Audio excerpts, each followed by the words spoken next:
एक ही फ्लैट में पूरा दिन अपने रूम से न निकलकर कविताओं से संसार में डूबे, रात भर जागते, दिन भर सोते, शाम होते होते माँ आप आराम कर रही है ना, अपना ध्यान रख रही है ना, we need you, take care कहते बेटे के माँ के लिए अपने प्यार का ढिंढोरा पीटते शब्द नहीं चाहिए।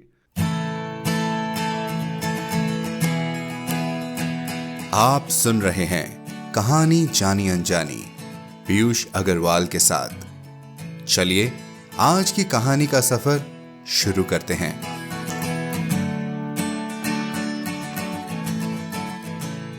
नमस्कार दोस्तों, तो कर ली आपने गणेश चतुर्थी की तैयारियां? कितने अच्छे हैं ना ये महीने, जिसमें हर सप्ताह हम कोई ना कोई त्योहार मनाते हैं और आप सबके साथ अपनी खुशियां बांटते हैं।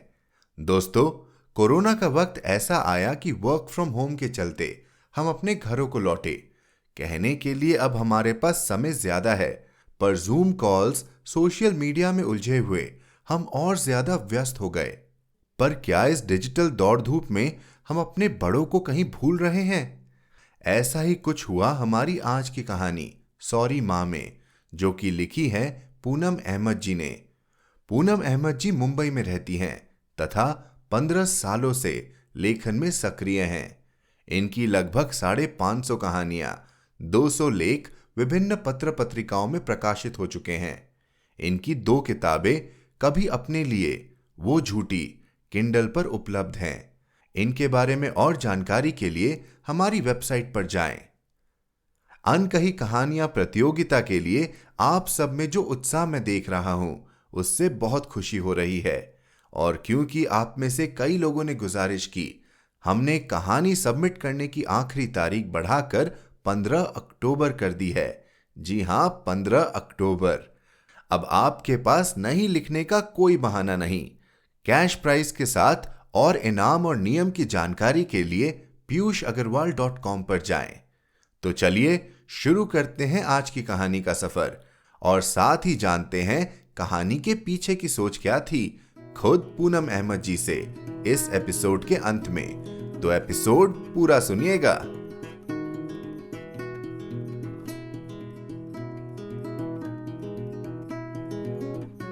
सॉरी माँ, पूनम अहमद। दोपहर 2 बजे मेरी आंख खुली। उनिंदी आंखों से मैंने सामने टंगी घड़ी पर नजर डाली। मैंने आज फिर कॉलेज की छुट्टी कर ली थी। इंजीनियरिंग का मेरा अंतिम वर्ष है, पर कॉलेज जाने की मेरी इच्छा होती ही नहीं है। आंखें बंद किए किए ही मैंने रात में लिखी अपनी कविताओं के बारे में सोचा। बड़ा संतोष हुआ, एक आत्मिक खुशी हुई। आजकल मैं बहुत खुश हूं। मैं कविताएं तो 4-5 सालों से एक डायरी में लिखता रहता था, पर एक दिन जब मैंने सोशल मीडिया पर अपनी कुछ कविताएं पोस्ट कर दी और मुझे अच्छा रिस्पांस मिला तो मेरे उत्साह की कोई सीमा नहीं थी। मैंने अपना पेज भी बना लिया। मेरे प्रशंसकों की संख्या बढ़ती जा रही है, जिसे देखकर मैं फूला नहीं समाता हूं। जीवन में और क्या चाहिए, इतनी कम उम्र में इतनी प्रसिद्धि। मेरी एक ई बुक भी आ गई है। मैं अब अपने छोटे मोटे खर्चों के लिए कमाई करने लगा हूं। कॉलेज की फीस ही पापा देते हैं, बाकी मैं मैनेज करने लगा हूं। माँ हैरान है मेरी प्रतिभा से। रोज जब भी उठती हैं, रात में लिखी मेरी कविता पढ़कर खुश हो जाती हैं। पापा इंजीनियरिंग पूरी करने के लिए बहुत दबाव डाल रहे हैं, पर मेरा मन तो अब कविताओं में ही रमता है। कुछ साल पहले मैंने इसकी कल्पना भी नहीं की थी। मुझसे 5 साल छोटा मेरा भाई आशीष जब कहता है कि अमन भैया, आपके पेज को कितने लाइक्स मिल चुके हैं ना, कितने फैंस हैं आपके, तो मैं गर्व से तन जाता हूं। मैंने लेटे लेटे अपने फोन पर फेसबुक खोला। वाह, रात 3 बजे कविताएं पोस्ट करके सोया था, इतने लाइक्स और कमेंट्स। खुशी से भर उठा मैं। मां को बताऊंगा, कितनी खुश होंगी। आजकल मैं मां सीरीज पर कविताएं लिख रहा हूं, बहुत पसंद की जा रही है। मैंने फिर टाइम देखा, अभी तो मां लंच करके सो रही होंगी। मैंने लेटे लेटे ही अपना मेल चेक किया। यह क्या, मां ने मुझे मेल लिखा है, इतना लंबा। अरे पर क्यों, दूसरे रूम में लेटी मां को मुझे मेल भेजने की क्या जरूरत है? मां भी ना। आजकल बीमारी में लेटे लेटे बोर हो रही होंगी, कुछ भी लिख दिया होगा, पढ़ता हूं। जैसे जैसे मैंने मां का मेल पढ़ना शुरू किया, मेरी सारी सुस्ती हवा हो गई। मैं बेड से टेक लगाकर उठकर बैठ गया। लिखा था, सुबह नहाकर निकली, इतने में ही थकान हो गई थी। बेड पर लेटकर आज उदास मन से बहुत कुछ सोचती रही। बहुत अजीब सी तबीयत है, अब दिल की मरीज हो गई हूं। अब अपना ध्यान भी तो खुद ही रखना पड़ता है। 46 साल की उम्र में दिल धोखा दे जाएगा, यह कब सोचा था। मैं तो इतनी फिट थी, अपने स्टैमिना पर खुद ही हैरान हो जाती थी।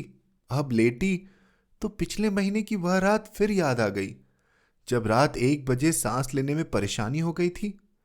एक छींक सी निकली थी तो बराबर में सोए सुनील की भी आंख खुल गई थी। उस दिन मौत मुझे छू कर गुजर गई थी। महसूस किया था मैंने। सुनील और तुमने फौरन हॉस्पिटल पहुंचा दिया था। सांसें अभी लिखी थी तो बच गई हूं फिलहाल, पर कितने दिन पता नहीं। रिपोर्ट्स देखकर तो सभी हैरान हो गए थे ना। मेरा हार्ट सिर्फ 30% ही काम कर रहा है। ठीक है, अब जैसा किस्मत में होगा। तुम और आशीष मुझे रेस्ट करने के लिए कहते हो।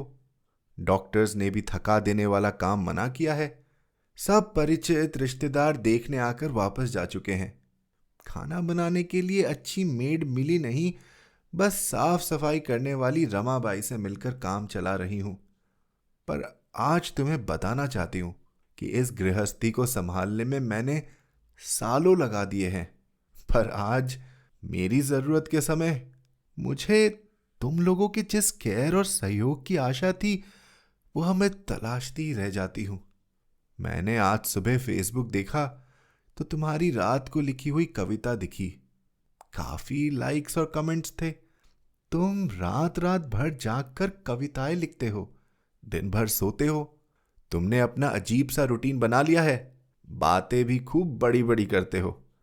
आज तुम्हारी मां सीरीज की कविता मैंने भी पढ़ी तो मुझे मन ही मन व्यंग्यपूर्ण हंसी सी आ गई। मां के त्याग, ममता से भरी कविता, पर यथार्थ की दुनिया में तुम्हारे जीवन में तुम्हारे लफ्जों के मायने हैं। कल मुझे तुम कह रहे थे, मां मैं आजकल मदर की फीलिंग पर सीरीज लिख रहा हूं, आपको डेडिकेट करूंगा। मैंने प्रत्याछत खुशी दिखाई। मां हूं ना, मेरा काम ही है बच्चों की खुशी में खुश रहने की कोशिश करना। पर मेरा मन आहत है, क्योंकि सच तो यह है कि मुझे इस समय तुम्हारे बड़े बड़े शब्दों में पिरोई गई कविता नहीं, तुम्हारा प्यार साथ चाहिए। इस समय मां सीरीज में ऑनलाइन प्यार नहीं, मेरे तन मन को अपनी देख रेख से सुकून पहुंचाता, मेरी बीमारी में मेरा ध्यान रखता बेटा चाहिए। एक ही फ्लैट में पूरा दिन अपने रूम से न निकलकर कविताओं से संसार में डूबे, रात भर जागते, दिन भर सोते, शाम होते होते मां आप आराम कर रही है ना, अपना ध्यान रख रही है ना, we need you, take care कहते बेटे के मां के लिए अपने प्यार का ढिंढोरा पीटते शब्द नहीं चाहिए। मुझे इस समय उभरते प्रतिभावान कवि को दरकिनार रख एक बेटे की देखरेख चाहिए, जो यह देख ले कि मैं नहा कर निकली तो कितनी थकी हुई थी। मुझे उस समय कुछ फल या जूस दे दे, मेरे हाथ से मेरा टॉवल लेकर तार पर टांग दे, मुझे जबरदस्ती लिटा दे। सुनील टूर पर है, आशीष लापरवाह है, आत्म केंद्रित है, पर तुम तो भावुक हो, तभी तो इतनी गहरी कविताएं लिख पाते होंगे। पर क्या जो गहरे शब्दों में खुद को डुबो देते हैं, असली जीवन में एक ही घर में रहकर अपनी मां के दुख दर्द उन तक नहीं पहुंच पाते, या वे अनसुना कर देते हैं। मुझे नहीं पता कि मेरा कितना जीवन है अब। बस यही चाहती हूं कि इन दिनों बस मेरा बेटा यह देख ले कि मैंने कुछ खाया भी है या नहीं, दवाई ली है या नहीं। कभी वह मुझे अपने हाथों से कोई फल काट कर दे दे, कभी मेरे पास यूं ही लेटा रहे, कभी अपने अनाड़ी हाथों से जबरदस्ती मुझे कुछ बनाकर खिलाए। कभी यह कह दे कि बस मां आप आराम करो, जिससे आप जल्दी ठीक हो जाओ, काम तो हम दोनों भाई मिलकर कर लेंगे। पर तुम दोनों तो अक्सर सो रहे होते हो या लैपटॉप पर होते हो। डोरबेल होने पर भी मैं ही उठती हूं। तुम्हें पता है, कभी कभी तो मुझसे उठा भी नहीं जाता। मन अपने बेटे को आवाजें देता रह जाता है। पर मैं हैरान भी हूं, मुझे जल्दी ठीक भी तुम ही लोगों के लिए होना है। जानती हूं कि मुझे कुछ हो गया तो इस घर का ईश्वर ही मालिक है।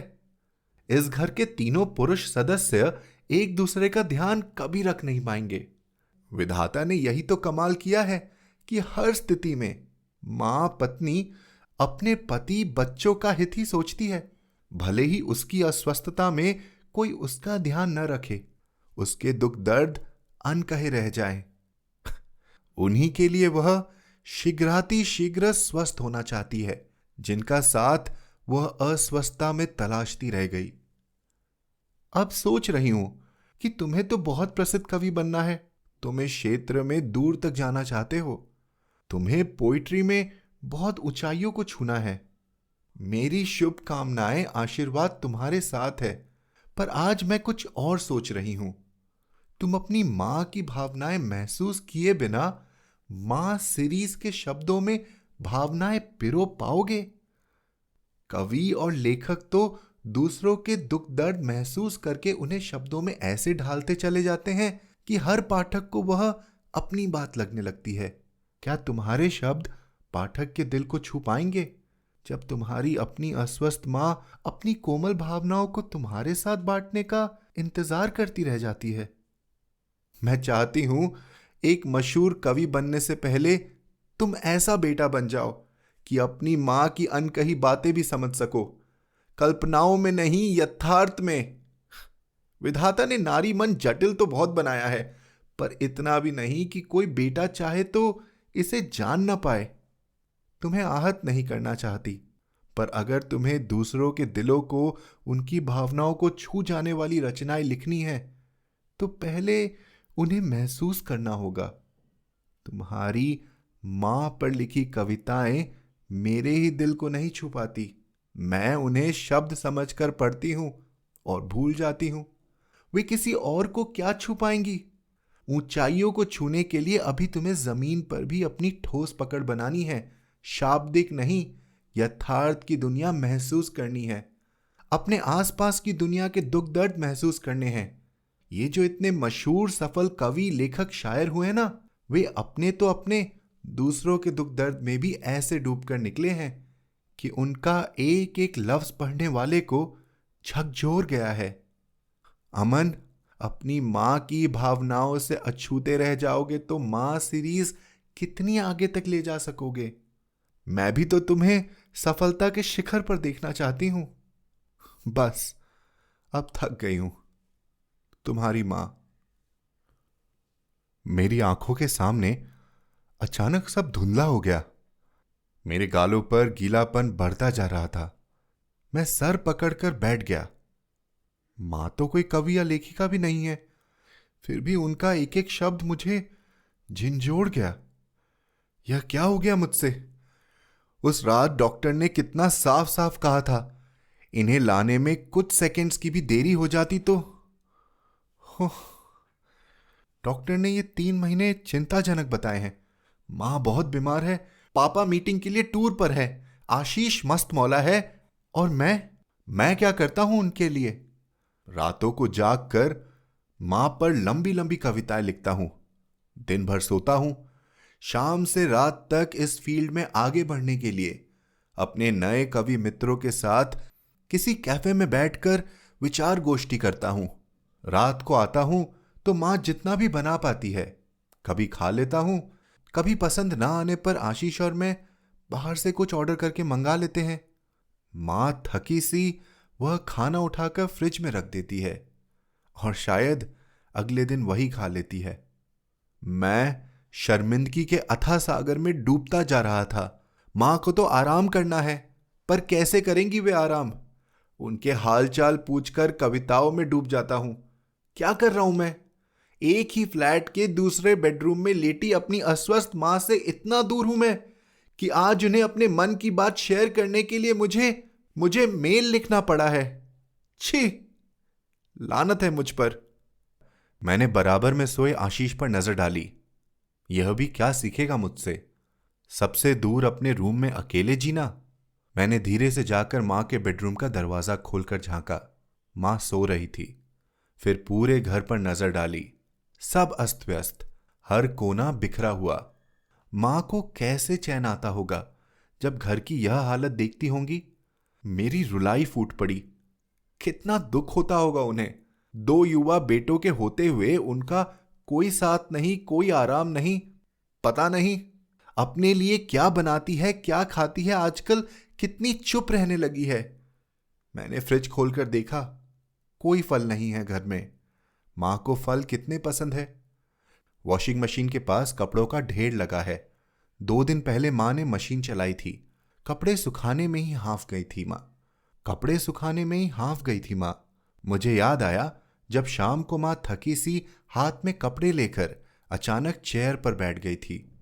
मैं उस समय मां पर ही तो कविता लिख रहा था। मैंने क्यों नहीं उनके हाथ से कपड़े लेकर उन्हें लिटा दिया। मां के मेल का एक एक शब्द मेरे दिमाग में हथौड़े की तरह बज रहा था। फ्रेश होकर मैंने उनके लिए उनकी पसंद की अदरक वाली चाय बनाई। पहली बार इस बीमारी में उनके लिए कुछ किया। मन पता नहीं कैसा हो रहा था। मैंने 1 गिलास पानी, चाय, कुछ बिस्कुट्स ट्रे में रखे और उनके रूम में पहुंचा। मेरी आहट से मां ने आंखें खोल दी। मां से नजरें मिली तो खुद को रोक नहीं पाया और ट्रे एक तरफ रख उनके पास लेटकर उनसे लिपटकर जोर से रो पड़ा। मेरा रोम रोम सॉरी कह रहा था। मां तो मां है ना, सब समझ गई थी। उन्होंने जैसे ही मेरा सर सहलाया, मैंने भी महसूस कर लिया कि मां ने मुझे माफ कर दिया है। वे समझ गई हैं कि मैं अपनी गलती महसूस कर चुका हूं। उनके पास अपनी दुनिया में खोया आत्म केंद्रित कवि नहीं, उनका बेटा लेटा था। वे यही तो चाहती थी ना। बस इतनी सी बात मैं समझ नहीं पाया था। हम दोनों ने एक शब्द भी नहीं कहा था, पर दोनों एक दूसरे की भावनाएं महसूस कर रहे थे। इस मौन में बड़ा स्नेह था, शांति थी, ममता थी। मैं इस मौन से अभिभूत होता चला गया था। हम दोनों की ही आंखों से मां बेटे के प्रेम की अविरल गंगा की गंगोत्री जैसे निःशब्द बहती चली जा रही थी।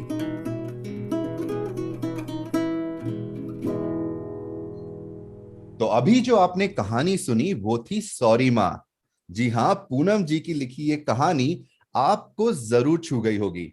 आप ऐसे लोगों को भी जानते होंगे जिनकी कविताएं आप रोज इंस्टाग्राम पर पढ़ते हैं, और शायद आपने भी जो यहाँ पे इमोशंस है उसको समझा होगा, उसको सहा होगा, उसको पहचाना होगा। तो भाई इसी पहचान के साथ आगे बढ़ते हैं, क्योंकि हमारे साथ जुड़ी हैं इसी कहानी की लेखिका पूनम जी, और उनसे हम करेंगे ढेर सारी बातें। पूनम जी नमस्कार, स्वागत है आपका कहानी जानी अनजानी पर। नमस्कार। Thank you, thank you. Poonam ji, इतनी प्यारी कहानी आपने हमारे लिए लिखी, आपने हमें सुनाई। माँ के इस इमोशन से जो आपने हम सबको वापस वाकिफ कराया है, इस कहानी, इस भाव, इस थॉट की शुरुआत कब हुई और कहाँ से हुई? हाँ जी, मेरी एक दोस्त बीमार थी काफी, बहुत बीमार थी। मैं उसे देखने गई हुई थी। जो भी इस कहानी में मैंने लिखा है, ये मैंने उनके घर रह के वहां महसूस किया था। ओ। और मैं बहुत छोटी छोटी जैसे कि लिखती हूँ, तो आदत भी है, कुछ आदत हो गई है कि हर छोटी चीज पे ध्यान जाता है आसपास की। तो ये चीज महसूस की मैंने कि एक फ्लैट में रहते हुए भी दूरी रहती है कभी हम्म। कभी। एक ही परिवार के लोगों में मन से काफी दूर महसूस होते हैं। ये शिकायत भी मैंने सुनी है आजकल अपने कई दोस्तों से। और यहाँ तो मैं अपनी एक बीमार दोस्त को देखने गई हुई थी, तो मैं बिल्कुल एकदम गवाह थी कि हाँ, बहुत कुछ सच्चाई है जो मैं देख रही थी वहां पे। और ये आदत भी है, आदत हो गई है शायद, लिखते लिखते ऐसी ऐसी बातों पे ध्यान चला जाता है जो अक्सर मतलब इग्नोर कर देते हैं कि लोग कि नहीं, अरे बहुत छोटी सी बात है, उदास है, वो उदास हुई तो समझ में आ रहा था कि नहीं वो इस बात पे उदास है कि वो खुद लेके काम कर रही है, उसको कोई यही टेक केयर माँ सुनते सुनते उसका काम नहीं चल रहा था। वो हार्ट हम्म, पेशेंट है, जी। उसको उसको जरूरत थी कोई उसका ध्यान रखे, कोई उसको 10 बार आके पूछे कि है ना, कि जैसे ध्यान रखा जाता है। तो मैं देख रही थी कि वो हर चीज उसको खुद अपने आप ही अपनी वो कर रही थी खुद ही। परिवार के होते हुए भी आपको उनका अकेलापन महसूस हाँ, हुआ? जी जी जी, बहुत महसूस हुआ। नहीं, और आप जो बातें कह रहे हैं ये बिल्कुल सत्य है। इस कहानी में या इस वाक्य में जो आप बता रही है, यहाँ पे तो फिर भी कोई बीमार था, तो आप मन को एक बात कह सकते हैं कि भाई इस दौरान तो कम से कम हम्म, ध्यान देना चाहिए। हाँ हाँ लेकिन हाँ। मुझे लगता है कि भाई मोबाइल फोन, सोशल मीडिया और बाकी इतनी सारी चीजें जिससे हम आज इतना ज्यादा कनेक्टेड है कि असल हम्म, में हमारे कनेक्शंस बहुत ही फेक हो गए, बहुत और फेक हो गए हैं, और बहुत बहुत ही फेक हो गए। ऊपरी हो गए हैं, मतलब कि वही यही हो रहा है कि सोशल मीडिया पे मीलों बैठा इंसान जो है वो उससे टच में रह सकते हैं हम, और कई बार जो बिल्कुल सामने होता है, उसी कमरे में होता है, उससे इतनी दूर होते हैं। अंदर से कहीं ना कहीं इंसान अकेला होता जा रहा है। बिल्कुल। तो एक ख्याल जो और आया मेरे मेरे जहन में जब मैं कहानी पढ़ रहा था, वो ये कि अगर माँ बीमार नहीं होती तो क्या कहानी अलग होती? नहीं, तब भी मेरे ख्याल से ये चीज तो है, मतलब क्योंकि अगर मैं आजकल कई माँओं से जैसे अगर बात कर लेती हूँ इस बारे में, हम्म, तो उनको ये शिकायत तो है, हम्म, सब अपने अपने में मस्त हैं, तो ये जो है ना, सब अपने अपने में मस्त हैं। ये कहने को बहुत छोटा सा सेंटेंस है, 4 या 5 वर्ड्स का, जी। लेकिन अगर जो ये कह रहे कि अरे पूरा दिन बस रहते तो बच्चे सामने हैं लेकिन सब अपने में मस्त हैं, तो अपने में मस्त। तो ये, और ये भी नहीं, यंग जनरेशन की भी बात मैं यंग जनरेशन से जुड़ी हुई बहुत सारी कहानियां लिखती हूँ, बहुत हम्म, आर्टिकल्स मैंने यंग जनरेशन पे भी बहुत लिखे हैं। तो मैं उनकी पूरी बात समझती हूँ कि हाँ वो लोग सच में बहुत बिजी हैं, बहुत स्ट्रगल कर रहे हैं, वो सब ठीक है। लेकिन उसके बाद भी जो बीमार नहीं है माए, उनको भी थोड़ा सा ये लग रहा है, वो चीज जो वो उम्मीद करती हैं, पहले जैसी बात जैसे वो अपनापन की वो ढूंढ रही है, लेकिन उनको है कमी है। और कम से कम बीमार होने पे ये तो अंदर से सबके होता है कि कोई हमें कोई पैम्पर करे, बच्चा जबरदस्ती उठा के बिठा दे कि नहीं ये खाओ, ये खाना है आपका। तो हम्म। ये कुछ चीजें मिसिंग है, और उसमें पूरी तरह से यंग जनरेशन की भी गलती नहीं है।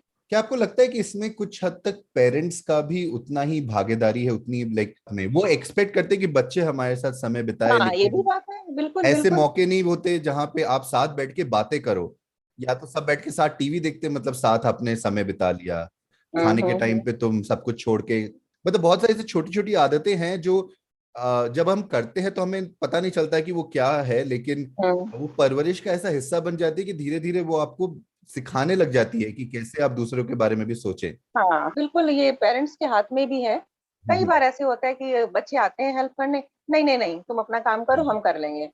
फिर बच्चों को भी लगता है अरे ठीक है, कर ही लेंगे, हो ही रहा है, सब है ना, मेड है, ये है वो है, सब हो रहा है।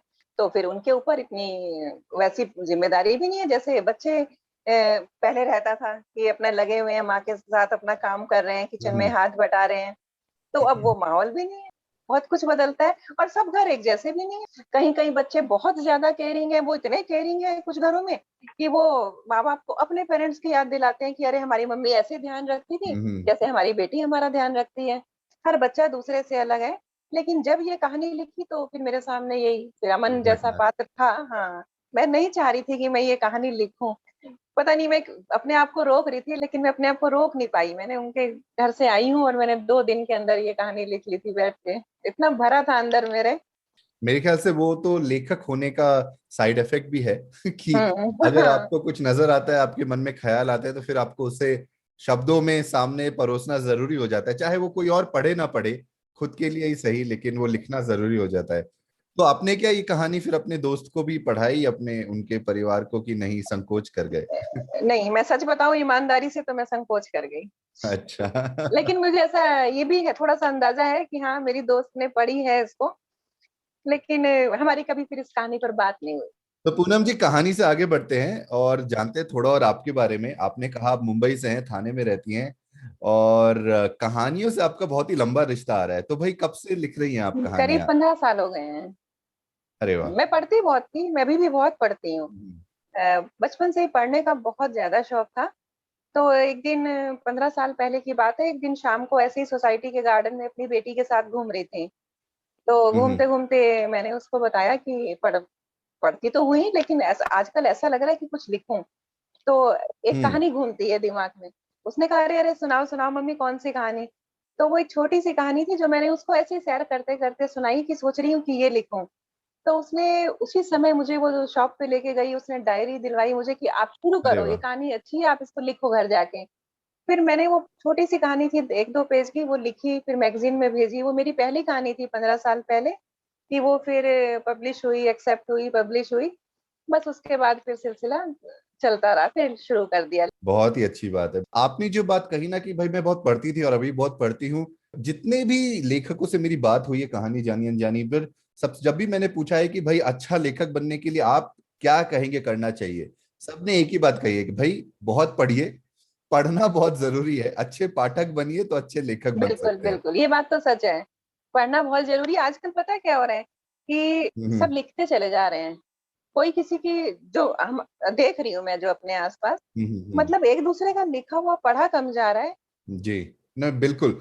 आप जो कह रही है मैंने ये ट्रेंड जरूर देखा है कि लोग और क्योंकि अब तो कहानी जानी अनजानी के जरिए मैं बहुत सारे लेखकों से जुड़ा हुआ हूँ सोशल मीडिया पर, तो जब भी उनकी कहानियां या उनके कोई लेख आते हैं तो कोई भी कहानी के बारे में सवाल नहीं उठाता, नहीं। कोई कोई भी कोई विश्लेषण नहीं करता। ये सारी तो बहुत ही बड़ी बात है। कोई ये तक नहीं कहता कि अरे ये कैरेक्टर मुझे अच्छा लगा या ये बात मुझे हाँ, अच्छी क्योंकि लगी, पढ़ते ही नहीं है जिससे पूरी। पता चले कि लोग पढ़ रहे हैं। हाँ, कई बार मन होता है, हमने कहानी शेयर की है, कोई हमसे कहे कि ये खराब बात है, ये कहाँ से लिया था, हाँ। ये क्या है, हैं? कुछ कहानी के हम्म। बारे में बात करे, अपनी ऐसी प्रतिक्रिया दे कि लगे कि हाँ, पढ़ी गई है। तो पूनम जी, आजकल क्या लिख रही हैं आप? कोई आपकी कोई नई किताब या कुछ जो आने वाली मैं है? एक शॉर्ट नॉवेल लिखती हूँ आजकल। शॉर्ट नॉवेल क्या? हम्म। अगर बता पाएंगे क्या टॉपिक है, क्या थोड़ा सा जिस्ट है, हाँ, अगर मैं थोड़े में बता पाए। एक लंबी कहानी लिख रही हूँ, एक बहुत बोल्ड लेडी की, 70 के आसपास है। हम्म। और उसकी शुरू पूरी की पूरी लाइफ पर, जब से उसकी मैरिज हुई है तब से लेके आज तक, किस किस स्ट्रगल से वो निकली है, और कैसे कैसे बोल्ड डिसीजन उसने लिए हैं हस्बैंड की डेथ के हम्म। बाद। तो एक बहुत बोल्ड लेडी की लंबी कहानी लिख रही हूँ मैं आजकल। कहानी के नाम आपने अभी तक सोचा है कि अभी तक बस कहानी का शीर्षक? नाम बाकी है। बस अभी अभी लिख रही मुझे हूँ। लगता है ये सबसे मुश्किल काम होता है, कहानी हाँ। या किसी भी नॉवल या किसी भी काम को एक नाम देना, एक पहचान देना, वो हमेशा सबसे लास्ट में रख हाँ, दिया जाता वो पता है, अचानक क्लिक होता है एक दिन। और कई बार ऐसा होता है कि मुझे, जब मैं कहानियां लिखती हूँ, तो मुझे उनके शीर्षक मेरे दिमाग में बहुत दिन से चल रहे होते हैं। कई बार है। मतलब लोग हंसते हैं, मेरे दोस्त जो है राइटर दोस्त, वो हंसते हैं इस बात पे कि शीर्षक बहुत बढ़िया था। तो मैं उनको बताती हूँ, ये शीर्षक मेरे दिमाग में पहले आया है, कहानी मैंने बाद में सोची है। हाँ, तो ऐसे ही जैसे एक कहानी लिखी थी मैंने, 4 आंखों का खेल। तो वो बहुत छोटी सी ऐसी लव स्टोरी है एक मैच्योर लेडी की। तो वो 4 आंखों का खेल मेरे दिमाग में पता नहीं कहाँ से चल रहा था, 4 आंखों का खेल। तो फिर उस पे कहानी लिखी। अच्छा, अभी लॉकडाउन था तो मैं अपनी बेडरूम की खिड़की हम्म। में जब खड़ी रहती थी, सब बंद थे घर में, सब लोग एकदम।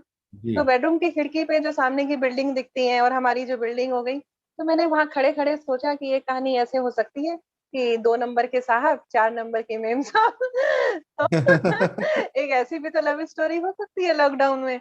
तो फिर बिल्कुल। मैंने एक कहानी लिखी है अभी इस पे कि 2 नंबर के साहब, 7 नंबर की मेम साहब। तो पहले ये खड़े खड़े आया है खिड़की पे, तो कहानी लिख दी, एक्सेप्ट हो गई है, ये पब्लिश होगी किसी दिन अब।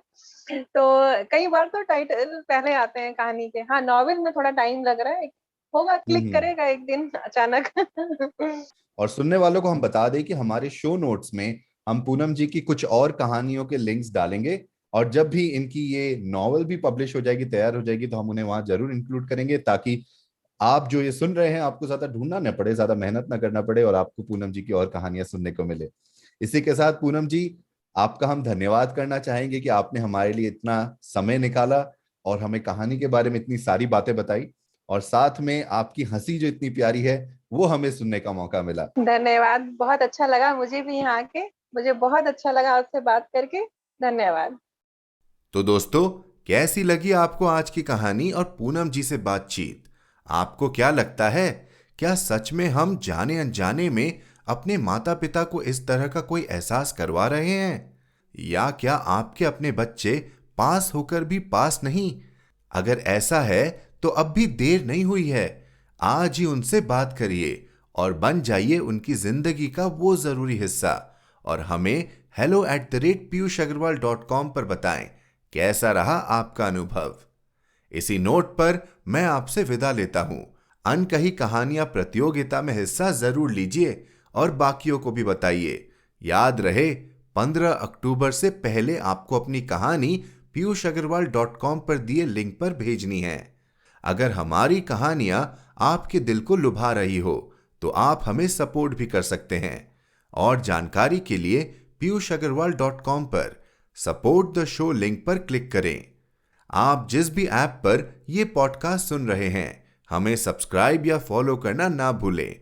हर शुक्रवार आप तक नई कहानियां लाने का श्रेय मैं अपनी टीम को देना चाहूंगा। आज के एपिसोड की प्रोड्यूसर हैं देवांशी बत्रा। आप सुन रहे थे कहानी जानी अनजानी पीयूष अग्रवाल के साथ, जो कि इंडी पॉडकास्टर की एक पेशकश है। तो हम आपसे मिलते रहेंगे हर शुक्रवार। तब तक के लिए अपना ध्यान रखिए, स्वस्थ रहिए और मुस्कुराते रहिए।